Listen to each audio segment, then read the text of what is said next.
Salut à tous, j'espère que vous allez bien. Aujourd'hui, c'est une très belle journée parce qu'on a tout le marché des crypto-monnaies qui est dans le vert, avec un Bitcoin qui vient de passer au-dessus des 109 500 dollars, Ethereum qui est au-dessus des 2600 dollars, et tout ça, c'est pas pour rien parce qu'en fait, on a eu de bonnes nouvelles sur le marché qui sont très importantes à connaître pour la suite et notamment pour les prochaines semaines, voire les quelques prochains mois, et c'est ce dont on va parler aujourd'hui. Donc bien évidemment, on ira voir ce qui est en train de se passer sur Bitcoin. On ira aussi analyser Ethereum. Et en fin de vidéo, on parlera des altcoins parce qu'il y a quand même quelque chose de très très intéressant à connaître. Et on est encore une fois sur un très bon moment pour se positionner sur certains altcoins de qualité. Donc on parlera de ça en fin de vidéo, donc surtout restez bien jusqu'à la fin. Et donc pour commencer, la première bonne nouvelle qu'il faut savoir, c'est que l'inflation aux États-Unis est en baisse. Aujourd'hui, on est à 1,66% et vous voyez qu'en fait, suite au rebond qu'on a eu juste ici, eh bien, on a une phase de correction qui s'est enclenchée sur l'inflation d'après les données de Trueflation. Donc c'est une très bonne nouvelle puisqu'en fait, ça va pousser la Fed à baisser les taux. Et justement, par rapport à ça, quand on regarde un petit peu le calendrier, bon déjà, on voit que la prochaine réunion FOMC, elle est dans 21 jours et que justement, à ce moment-là, donc lors de cette réunion, il y a quand même très peu de chances qu'ils baissent les taux. Donc la prochaine réunion sera le 30 juillet et là, on est sur 93% de chances de rester les taux inchangés. Et en fait, c'est assez normal puisque ça va être l'été. Généralement, l'été, il n'y a plus personne sur les marchés, tout est un petit peu plus calme. Et c'est justement à la rentrée, en septembre, qu'on a du mouvement. Et je ne sais pas si vous vous souvenez, mais l'année dernière, c'est ce qui s'est passé. C'est-à-dire qu'on a attendu la baisse des taux pendant le début d'année, et en fait, on a eu une baisse des taux en septembre. Et donc là, justement, je pense que c'est exactement ce qui va se passer pour cette année aussi. C'est-à-dire que, vous voyez, si on regarde ce qui se passera, donc en tout cas ce qui est prévu par le consensus lors de la réunion FOMC du 17 septembre, eh bien, on a cette fois-ci une baisse des taux qui est prévue. Donc c'est plutôt une bonne nouvelle, justement, ça permettrait d'avoir un dernier trimestre de l'année 2025 dans le vert, avec un petit peu, je pense, comme ce qui s'est passé l'année dernière. On risque d'avoir le même scénario avec une explosion de tous les altcoins, mais aussi un ATH pour Bitcoin et pour Ethereum. Donc je trouve que c'est très très bon signe d'avoir ce genre de données. Et en fait, j'ai l'impression que le marché en ce moment est en train de pricer le fait qu'on va avoir une stagnation des taux lors de la prochaine réunion FOMC. Parce que c'est vrai qu'en ce moment, le marché était un petit peu stagnant, était un petit peu attentiste, on va dire. On a eu beaucoup de mal. Honnêtement, moi, j'ai eu beaucoup de mal à me positionner, que ce soit à la hausse, à la baisse, parce qu'il y a quand même pas mal de manipulations. C'est aussi pour ça que je vous partage beaucoup moins de trades en ce moment sur Telegram, parce que j'ai pas envie de vous induire en erreur, de vous faire perdre de l'argent, etc. Là, récemment, j'ai repris deux trades, donc un sur Ethereum et l'autre sur Ondo. Donc, je laisse tourner pour l'instant. Là, je ne vous les ai pas partagés parce que ben, c'était un petit peu des zones compliquées. Je me suis positionné pour anticiper un petit peu les nouvelles. Donc, pour l'instant, ça fonctionne, donc c'est plutôt pas mal. D'ailleurs, pour ceux qui ne savent pas, j'utilise la plateforme Bitunix. C'est une plateforme que je vous ai partagée il y a maintenant quelques semaines et c'est la plateforme que j'utilise principalement en ce moment. Donc, si ça vous intéresse, que vous n'avez pas de plateforme d'échange ou tout simplement que vous voulez changer de plateforme parce que vous voulez diversifier, parce que vous voulez avoir des frais un petit peu moins élevés, eh bien vous pouvez tout simplement utiliser mon lien de parrainage en description qui vous permettra d'avoir un bonus à l'inscription et qui vous permettra aussi d'avoir des réductions de frais. Donc surtout n'hésitez pas à l'utiliser, c'est totalement gratuit et puis en plus la plateforme est ultra intuitive, c'est vraiment très simple d'utilisation. Bon l'interface est assez commune on va dire. Vous voyez que à chaque fois que vous prenez un trade, ben, vous avez le suivi de votre trade, l'entrée que vous avez mise, votre stop loss, le prix de liquidation, etc. Vous avez tout un tas de données, vous avez même l'historique de vos positions. Et puis ensuite, vous avez aussi l'interface pour vous positionner juste ici. Donc vous pouvez prendre des ordres limites, vous pouvez prendre des ordres au marché, avec du levier pouvant aller très très haut, puisque là on est sur du 125%. Bon, je ne vous conseille pas d'aller jusqu'ici, mais bon, pour les plus fous d'entre vous, vous pouvez le faire. C'est une fonctionnalité qui existe. Et ensuite, ben, vous avez, comme je vous l'ai montré tout à l'heure, vos positions qui tournent juste en dessous avec vos bénéfices ou vos pertes. Donc honnêtement, en ce moment, c'est la plateforme que j'utilise principalement. En plus, elle est non KYC, donc c'est ultra rapide de se connecter. Vous avez simplement à mettre votre adresse mail, votre mot de passe et bien entendu mon code de parrainage si vous voulez avoir des bonus. Et ensuite, votre compte est créé. Donc personnellement pour ces trades, je vais laisser tourner pour l'instant. D'ailleurs, j'avais pas prévu, mais j'irai peut-être analyser le Hondo avec vous en vidéo pour voir un petit peu ce que ça donne, quelles seront les zones d'intérêt, etc. Comme ça, si jamais vous voulez vous positionner aussi, vous pourrez le faire. Enfin bref, autre chose qu'il faut savoir aujourd'hui, c'est que quand même, on a une nouvelle qui peut être assez importante et qui va sûrement faire un petit peu bouger les marchés. C'est que ce soir à 20h, on a la minute de la Fed avec le compte rendu de la réunion FOMC. Donc c'est une nouvelle, enfin c'est une actu qui va être assez importante à suivre, mais qui risque de pas forcément faire trop bouger le marché non plus, parce que c'est pas forcément là où ils vont aborder justement la suite sur la politique monétaire, sur la baisse des taux, sur l'inflation, etc. Et comme je vous le disais, justement, ce sera le 30 juillet prochain qu'on aura un petit peu plus de données et de perspectives. Donc moi, là-dessus, ce que j'en pense, c'est que c'est très bon signe parce qu'en fait, bah, il est possible que là, la phase d'accumulation qu'on est en train de connaître soit simplement la phase normale puisqu'on arrive dans l'été, on arrive dans une période de stagnation, de latéralisation qui est un petit peu, on va dire, décourageante entre guillemets, et pour justement ensuite prendre de la force petit à petit et exploser à partir de septembre quand ils vont baisser les taux. Parce que quand ils vont baisser les taux, déjà, je pense que ça va être un petit peu pricé, et puis ensuite, ça va annoncer une fin d'année vraiment magnifique pour les crypto-monnaies. Donc il va falloir rester un petit peu patient. Honnêtement, je pense que on risque d'avoir encore de la latéralisation, même si on pourrait, vous allez le voir tout à l'heure, avoir un ATH assez prochainement quand même, parce que tout simplement, Bitcoin, puisqu'on est dessus, eh bien, est en train de se contracter. Là, vous voyez qu'en fait, on a une petite tendance baissière qui se crée ici et une tendance haussière juste ici. Donc, on a une espèce de triangle qui est en train de se former. Alors, je vais me mettre en 1 heure pour que ce soit peut-être plus parlant. Mais en gros, vous voyez que juste ici, voilà, on a un point bas, un deuxième point bas, un troisième point bas. Et ici, on a un point haut, un deuxième point haut. Et là, on avait fait un troisième point haut. Donc, on avait une espèce de contraction qui était en train de se faire. Et justement, aujourd'hui, en fait, on a réussi à breaker en fait, cette contraction et on se dirige, selon moi, vers la résistance qu'on a juste ici, autour de 110 000 dollars. Donc cette résistance, si on se met sur 4 heures, en fait, c'est tout simplement la résistance qu'on avait laissée lors du sommet de début juin et aussi lors du pic qu'on a fait le 3 juillet.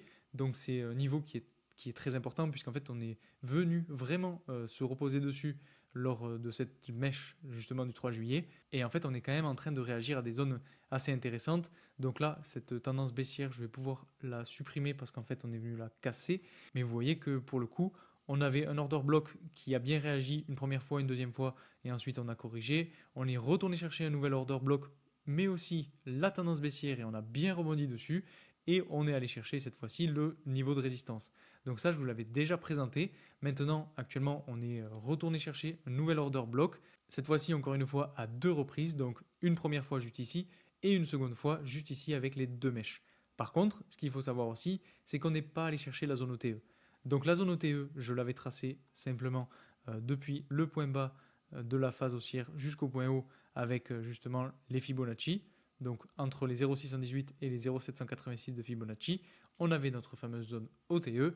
On n'est pas allé la chercher. C'était justement un niveau de confluence sur lequel je m'étais basé pour pouvoir me positionner. Malheureusement, comme je vous l'ai dit, on n'est pas allé la chercher. Et c'est aussi pour ça que je ne vous ai pas partagé ça sur Telegram. Parce qu'en fait, on n'avait pas, selon moi, assez de confluence pour entrer dans le marché. Enfin bref, on a quand même eu du rebond sur l'order block. Donc c'était très bon signe. Ça montre qu'en fait, les zones réagissent très proprement. Et ce qui est significatif surtout, c'est ces 2 mèches de chandelle. Parce qu'en fait, on est venu chercher bas, même très bas, et ensuite on est bien remonté sur cette chandelle. Et justement, ici, on a eu la même chose, on est allé chercher assez bas, donc de la liquidité, et on est bien remonté. Donc finalement, on a des mèches de chandelle qui sont assez grandes et des corps qui sont un petit peu plus petits. Donc ça montre la volatilité qu'il y a sur le marché, et c'est aussi pour ça que je vous dis qu'en fait, c'est assez difficile de se positionner. Donc honnêtement, je pense que là, on est quand même assez bien parti pour aller chercher le sommet qu'on a fait donc, autour du 3 juillet, qui en fait simplement correspond au sommet de juin. Donc on pourrait avoir sur Bitcoin de la continuation haussière suite justement à la cassure de cette fameuse tendance baissière.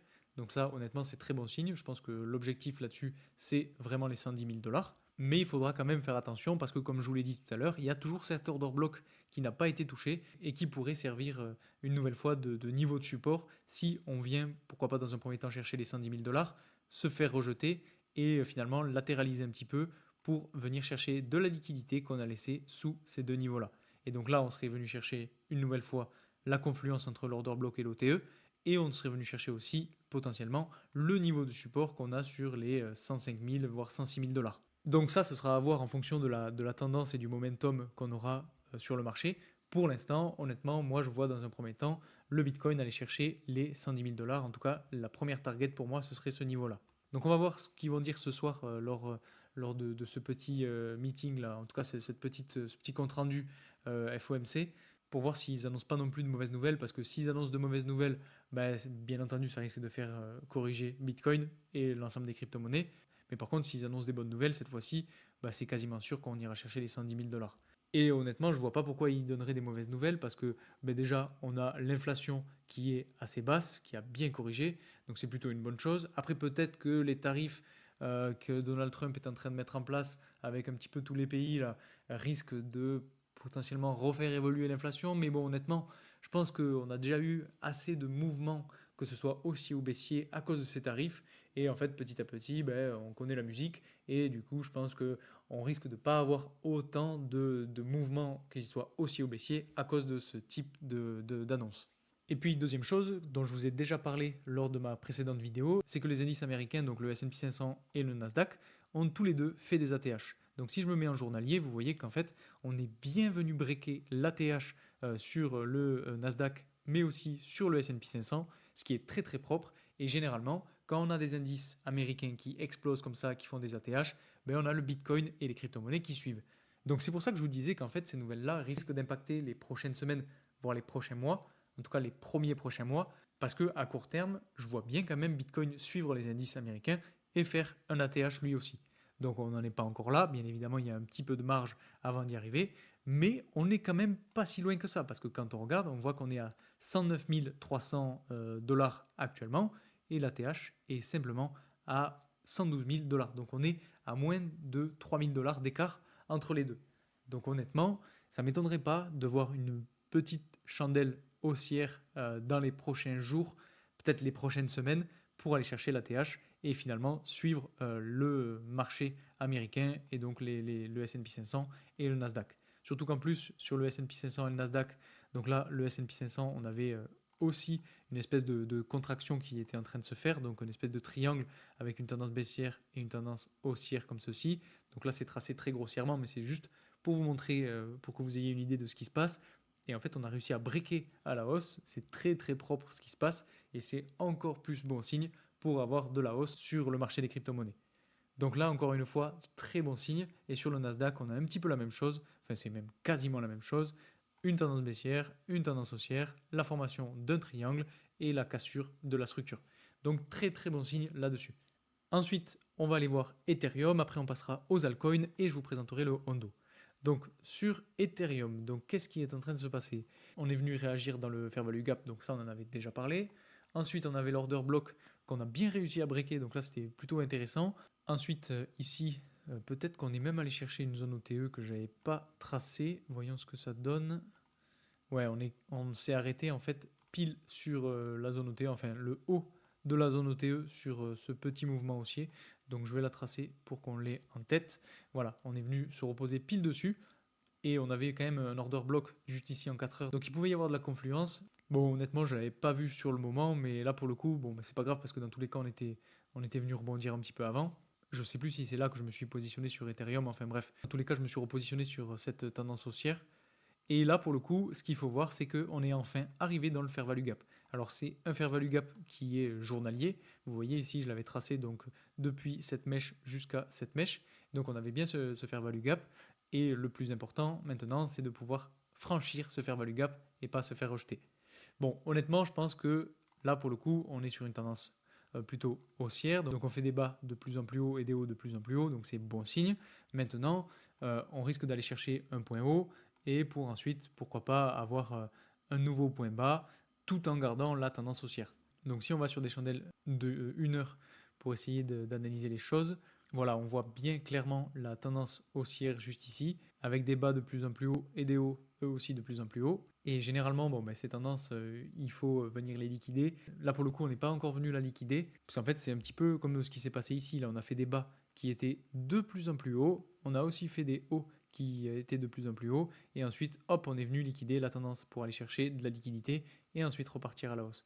Donc il se pourrait qu'en fait, on vient de faire un petit peu le même schéma, c'est-à-dire évoluer en phase d'escalier et donc de liquider cette fameuse tendance pour pourquoi pas aller chercher des liquidités sous les 2580. Ça, c'est une possibilité. Après, bien entendu, il se pourrait très bien qu'on continue d'évoluer à la hausse et qu'on casse finalement le fair value gap. Ça, ce serait très très bon signe sur Ethereum parce qu'en fait, si on arrive à casser le fair value gap, déjà on retourne dans le niveau latéral qu'on avait tracé donc juste ici. Donc ça, c'est un gros niveau de résistance qui fait bien batailler le prix. Donc pour le coup, il va falloir réussir à franchir ce niveau-là pour pouvoir potentiellement se dire qu'on ira plus haut. Et en fait, on avait bien justement ce que je vous disais, ce concept d'accumulation, manipulation et distribution. Donc là, vous le voyez, la phase d'accumulation juste ici, que je vous ai déjà présenté, la phase de manipulation pour retourner chercher le niveau de support, et ensuite la distribution qui est pour l'instant en train de se faire. Donc si ça fonctionne et qu'on a vraiment cette distribution qui continue, eh bien on pourrait aller chercher facilement au moins le point bas de la zone OTE sur les 3000 $, et ce serait le premier objectif. Donc sur Ethereum, pour l'instant, moi je vais laisser tourner ma position. Donc là, vous le voyez, j'ai ma position qui tourne sur Ethereum. J'ai aussi la position qui tourne sur le Hondo. Donc c'est des petits montants. Honnêtement, je me suis positionné pas à l'arrache, mais presque parce que on est vraiment dans une phase latérale. Donc je me suis positionné parce que je voyais quand même le momentum qui était haussier. Je voulais pas non plus louper le train par rapport à justement à ce que je vous disais sur ce concept d'accumulation, manipulation et distribution sur Ethereum. Surtout qu'en plus on avait des bonnes nouvelles. Donc voilà, c'est pour ça que je me suis positionné. Maintenant, c'était assez risqué. C'est pour ça que j'ai pas mis une grosse position non plus. Et c'est plutôt un investissement pour le moyen terme, on va dire. Et donc pourquoi je ne me suis pas positionné sur Bitcoin, mais je suis allé voir Ethereum et un altcoin en particulier? Eh bien tout simplement parce qu'en fait, quand on regarde l'altcoin season index, on voit qu'en fait, on est très très bas encore une fois sur cet indicateur, ce qui montre finalement qu'on pourrait avoir une altcoin season qui s'enclenche et donc de voir tous les altcoins exploser. Ça, je vous en ai déjà parlé il y a, il me semble, 2 semaines de cette altcoin season, parce qu'en fait, on est en train de capter petit à petit beaucoup d'indices qui montrent qu'on pourrait avoir justement cette altcoin season, avec déjà l'indicateur de l'altcoin season dont on vient de parler, mais aussi avec la dominance du Bitcoin qui, comme vous le voyez juste ici en journalier, est en train de corriger. Donc on est toujours sur du long terme en tendance haussière, mais il va falloir vraiment réussir à casser cette tendance haussière sur la dominance du Bitcoin pour avoir vraiment une dominance des altcoins qui se manifeste. Et par rapport à ça, encore une fois, on a aussi des indices qui nous le montrent sur le Total 3, puisque vous le voyez ici, on est encore une fois venu chercher la tendance haussière, et là, petit à petit, on évolue à la hausse. Donc on va avoir un petit peu comme sur Ethereum, un gros niveau de résistance à venir franchir qui sera ce niveau-là. Et ensuite, là pour le coup, on aura le champ libre pour aller chercher l'objectif qui est juste ici sur le Total 3. Donc le Total 3, je vous le rappelle, c'est la capitalisation boursière totale de toutes les crypto-monnaies, hormis Bitcoin et Ethereum. Et honnêtement, je pense qu'on risque d'avoir le même scénario que ce qui s'est passé l'année dernière. Et donc, c'est-à-dire avec schématiquement une baisse de l'inflation, une baisse des taux d'intérêt et une explosion du marché des crypto-monnaies. Et pourquoi je vous dis ça? Tout simplement parce qu'en fait, quand on regarde ce qui s'est passé en septembre dernier, donc septembre 2024, et bien à partir de mars 2024, eh bien on avait une phase de correction, une phase de latéralisation un petit peu décourageante qui s'est enclenchée. Ensuite, on est venu chercher un point bas. Et à partir de septembre, quand on a eu l'annonce de la baisse des taux, eh bien on a commencé à évoluer à la hausse. Donc on a eu un premier rebond et ensuite petite phase de latéralisation pour exploser à la hausse en novembre 2024, octobre 2024 et décembre 2024. Et donc justement, ça ne m'étonnerait pas qu'on ait le même type d'évolution puisqu'on va avoir le même type de nouvelle économique. Donc si on essaye de voir ce que ça peut donner à partir du 1er septembre 2024 jusqu'on va dire à la fin d'année 2024 et qu'on vient reporter ça sur ce qu'on est en train de connaître actuellement, eh bien on pourrait s'attendre à avoir ce type d'évolution avec justement une bataille sur le niveau de résistance, une phase de latéralisation tout l'été, et ensuite lors de l'annonce de la baisse des taux, eh bien une explosion à la hausse pour petit à petit aller chercher notre zone d'intérêt.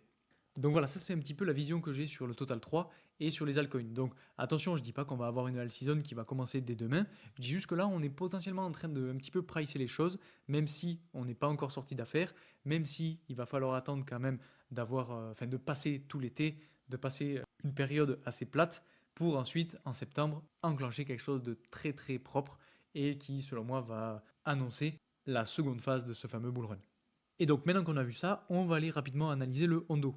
Donc je vous en avais déjà parlé, sur le Hondo, honnêtement je voyais une évolution à la hausse plus rapide, je pensais qu'on irait chercher cette zone OTE un petit peu plus rapidement justement, et en fait là je me suis positionné tout simplement parce que on est venu chercher de la liquidité avec cette mèche du 23 juin 2025, ou plutôt même du 22 juin 2025, et on est quasiment venu chercher le niveau de support, et en fait justement on est venu chercher le point bas qu'on avait laissé autour de début avril 2025. Donc en fait on a eu une grosse prise de liquidité à ce niveau-là pour ensuite évoluer à la hausse. Donc je me suis positionné parce que déjà c'est une crypto-monnaie qui selon moi a beaucoup d'avenir, avec un domaine d'intervention très très important et qui pour moi est quand même assez sous-coté en ce moment. En plus de ça, quand on regarde la courbe d'évolution générale, on voit qu'elle est assez propre. Même si on a eu une belle phase de correction, elle a quand même une tendance qui est plutôt haussière, avec un niveau de support qui fait quand même le taf. Et donc là, pour le coup, les niveaux clés vont être déjà, dans un premier temps, sur le niveau de résistance autour des 1,1 $, et dans un second temps, le niveau de résistance qu'on risque d'avoir dans la zone OTE autour de 1,5, 1,7 $. Donc c'est des zones qui sont assez larges, mais qui sont des zones clés qu'il faut avoir en tête. Donc je pense que je vais laisser tourner cette position sur le Hondo. On va sûrement avoir à liquider toute cette tendance baissière. Là, on pourrait remonter assez haut, chercher ce niveau de résistance. À ce moment-là, ensuite, peut-être qu'on va latéraliser un petit peu. On aura sans doute le triangle à ce niveau-là pour ensuite avoir une sortie.